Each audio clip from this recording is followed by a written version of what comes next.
Hello and welcome into the Throwing Bones podcast, Inside Nebraska's recruiting podcast. I am Greg Smith, senior recruiting analyst here at Inside Nebraska, joined as usual by recruiting analyst Nate Clouse. Nate, first things first, man, how are you? I'm doing well. It's Oklahoma week and ready to see kind of the new look Huskers here.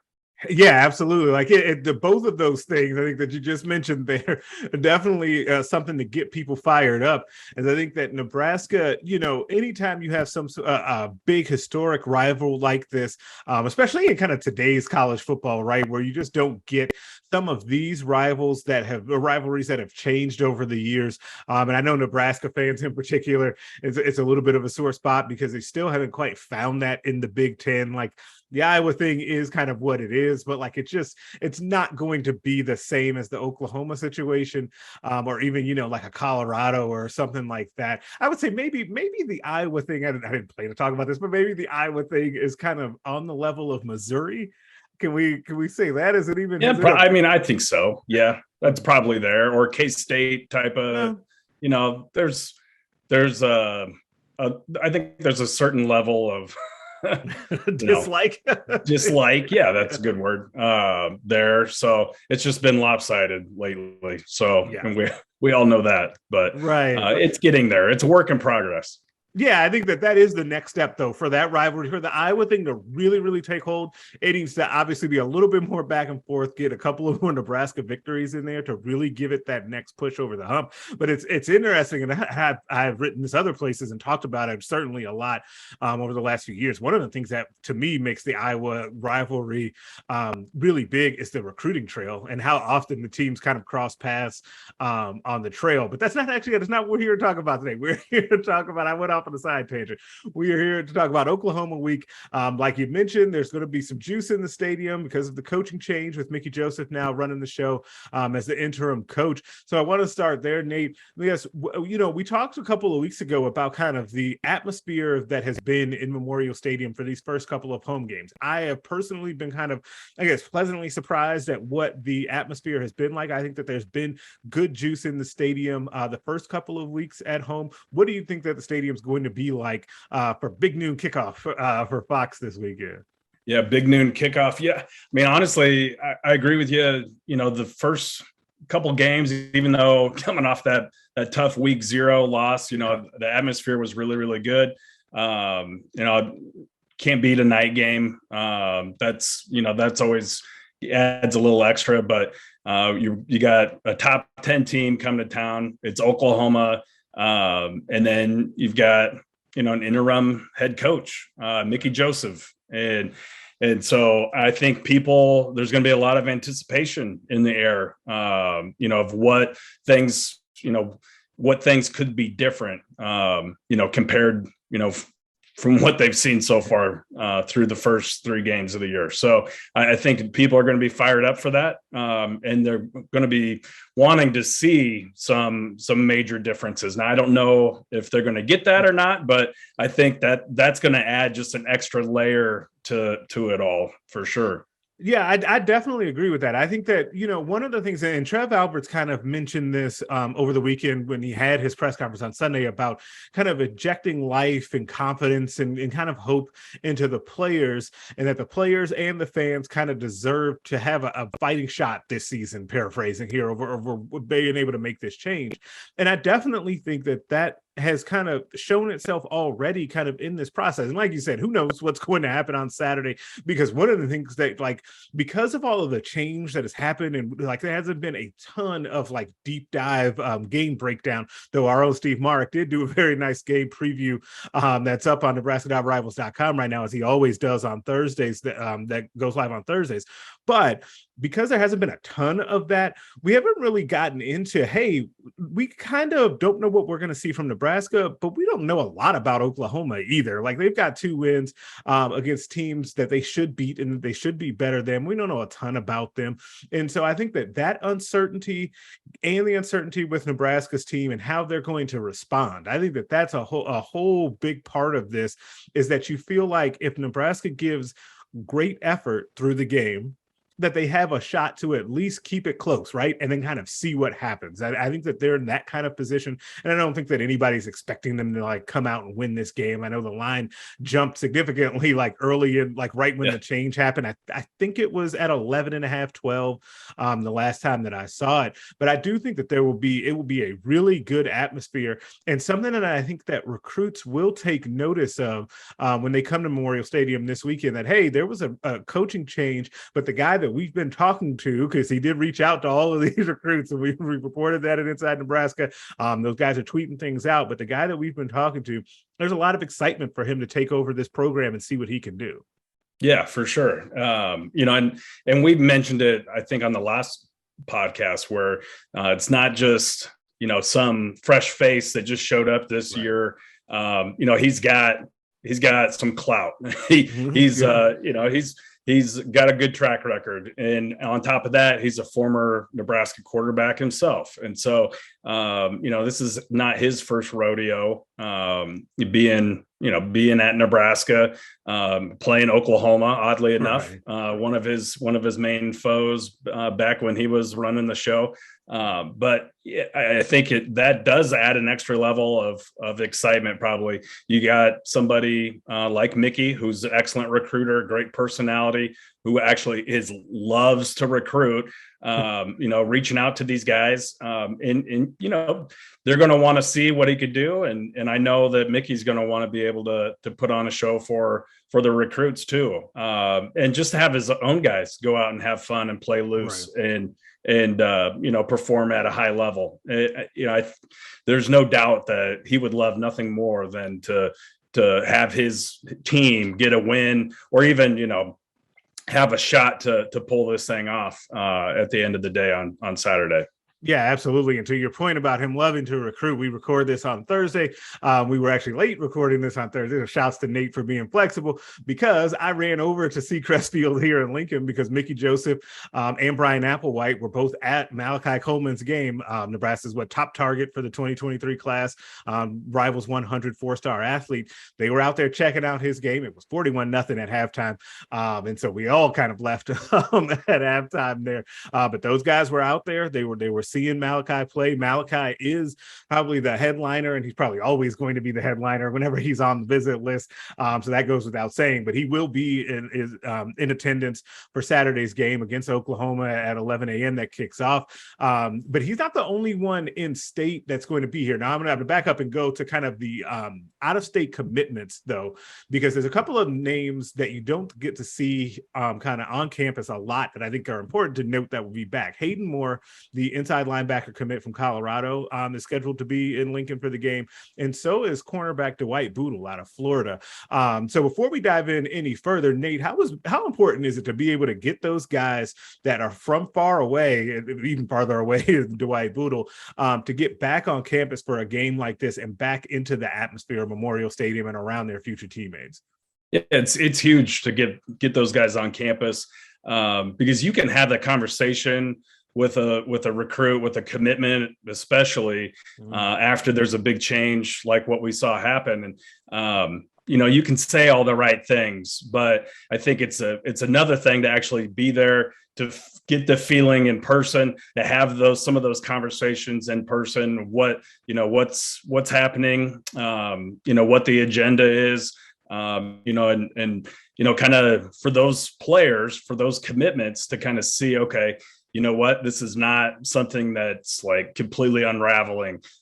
This is not, I don't need to panic and do something drastic and make huge changes here. I'm going to see what happens, see how this plays out. So getting as many of those guys on campus as possible is a big deal. And then, for a guy like Malachi, who's probably, somewhat familiar with a lot of these commits, especially the more regional commitments, for him to be around these guys and get that same sense too, I think is another big deal.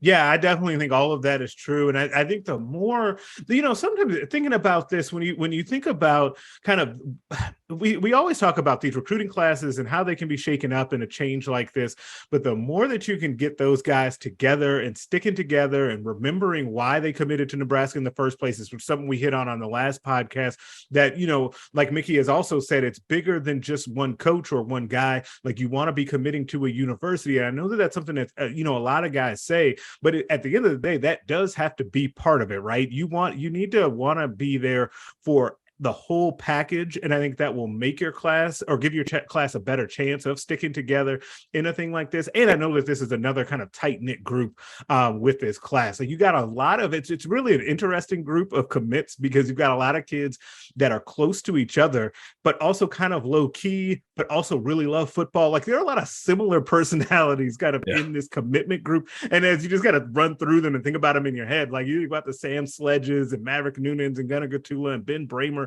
All of those guys are very similar and have similar mindsets across the board in this class. Pop Watson is like that as well. The quarterback commit out of Massachusetts is not scheduled to be here this weekend. It's even harder for him to get here. And his high school football schedule is so bizarre because they play a bunch of like interesting time games, and also like out of state. They have a game in DC. So it's just hard for him to get here. I've talked to him about it. Like, it's hard for him to get to Lincoln. Things are all good. He is still all in. But also they've got some guys that are coming in kind of either from inside the state that are really important for future classes in particular.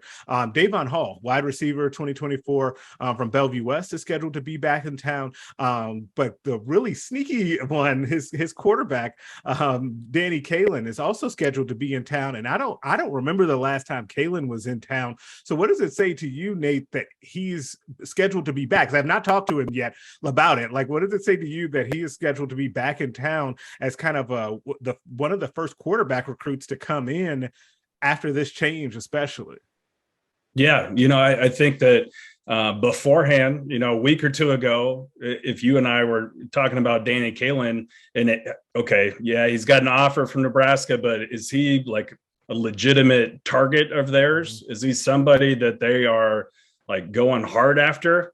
I don't know. But now, a week later, you're getting him on campus. You're getting Davon Hall, obviously one of his top targets on campus as well. So, I think that kind of raises the interest level there in terms of, what Nebraska is doing, how they're operating with him, trying to get him on campus. So I think that's certainly notable. Yeah, it definitely is, because one of the things that you just never know, and this is something that is always said in recruiting, you just never know what's going to happen. And so like this turn of events to then see now what happens with a Danny Kalen will be really interesting, because it's not like, and I know that for Nebraska fans in Nebraska that are listening to this, they're well aware of Danny Kalen and understand, but he's a kid that got a Nebraska offer very early, along with Florida State right away after he was at a Florida State camp. And then things kind of fell off as far as Nebraska communication, but then he continued to collect offers from around the country. Like, he's got Duke, and he's got Kansas, and Minnesota is really high on him. And so he's not a prospect that is just kind of way off the radar that no one is talking to. He's a legitimate Division I Power 5 quarterback that's in Nebraska's backyard, that they're also recruiting his top receiving target. And so Nebraska was aware. It was always a little strange that they weren't recruiting him. I think it's a great sign that they're getting him back on campus right away and kind of rekindling that relationship. I'll be extremely curious to talk to him about what he sees and thinks after this weekend. But a couple of other guys that are also of note that are coming in that 24 class, you've also got Carter Nelson, the tight end out of Ainsworth, Williams Winery, an edge target out of Missouri, the Kansas City area. You got a running back, Jaden Hart, out of Indiana. That's a pretty good player and was on a Notre Dame visit here a week or so ago as well. Like, Nebraska doing some nice job with something that we have mentioned before, which is we didn't think that there'd be a ton of like offer 2023 guys that were coming through campus this fall, but there are a lot of 24s and even some 25s that Nebraska has coming through. Yeah. Tyson Terry, one of those 2025 recruits that Nebraska's showing a lot of interest in and everything. So Donald DeFran Jr., kind of a throwback to the early 2000s. junior college cornerback, Donald DeFran. His son is going to be on campus, which makes me feel old. Right. It going to help recruit Donald to Nebraska, and now his kid is a 2024 prospect. But it's nice to see a lot of that in-state talent making their way to Lincoln. And again, to be around a lot of the recruits, a lot of the commits that have offers already. Yeah, absolutely. And it's one of those things too, where, the talent in Nebraska, and something you and I have talked about numerous times, continues to go up over the years. Like, you just continue to have this. And so you're going to have, and when you're now looking at these 24s and 25s that are coming in from the state of Nebraska, like, it's not like, oh, these are just kind of throw in guys that you just want to get them there. It's nice that they get to come on campus. No, they're like actually heavily recruiting these guys. So these are players that are going to be at least regional recruits when their time really comes here. And so we talk about this all the time about Nebraska doing a good job of getting ahead on these guys. Tyson Terry is a really, really good example of this. Nebraska's had him on campus as long as he's been making visits. They've been getting him on campus, and I think that's a great thing because you could just see it coming. He's already an accomplished wrestler here in the state, but he just continues to get better and better as a football player as well. I think that it's an interesting visit list. It's the biggest one that we've had so far this season, and rightfully so with the Oklahoma game, but at the same time, you just didn't know how it would go considering the change. But it seems like they were still able to do at least meet some objectives to get these in-state and regional prospects in. Just don't have like the 6-7 out-of-state like official visit guys for the current class. But I do think that we have a chance to look back on this weekend and say, okay, they laid groundwork for what was to come with this group. Yeah, no doubt about it. I think they're going to lay a lot of groundwork with this group. And this is one of the weekends where, maybe for North Dakota, you don't want to see the sidelines during pregame, clogged up with, with a ton of, 50 visitors on campus, right, or whatever, right? You want to save, you kind of want to save some of those visits, be able to spend a little bit more time with guys, not spread yourself out too thin, right, with some of those players for some of those games. And then for your big marquee matchup, like we have with Oklahoma, now you open it up and you bring a bunch of guys in. But like you said, it's not that, they're bringing in any, NAIA type of right, talent, or potential walk-on guy. These are legitimate, regional Power 5, type of guys. And so to see that amount of talent that's making their way to campus early and often, I think is a good sign, regardless of who the coach is. You want to see Nebraska laying that groundwork with its in-state players, and especially, the kids in the bordering states as well. Yeah, absolutely. And like I said, it'll be fascinating to kind of see just what the reaction is, like how the game goes, what the environment is like, how the recruits feel about all of that. Because it's just kind of, we're in uncharted territory here. Like we talked about last time with like how early this all went down. Like this could take a lot of twists and turns as we go. As we well know, as with Nebraska football, you never know what can happen. But we'll be right there, locks every step of the way, bringing you guys coverage of this at Nebraska.rivals.com. Be on the lookout for recruit reaction this weekend, and also full coverage of the game. Volleyball rolling along, trying to bounce back from that first loss of the season against Stanford as well. Make sure you like the video, subscribe, tell a friend, and we will be back next week.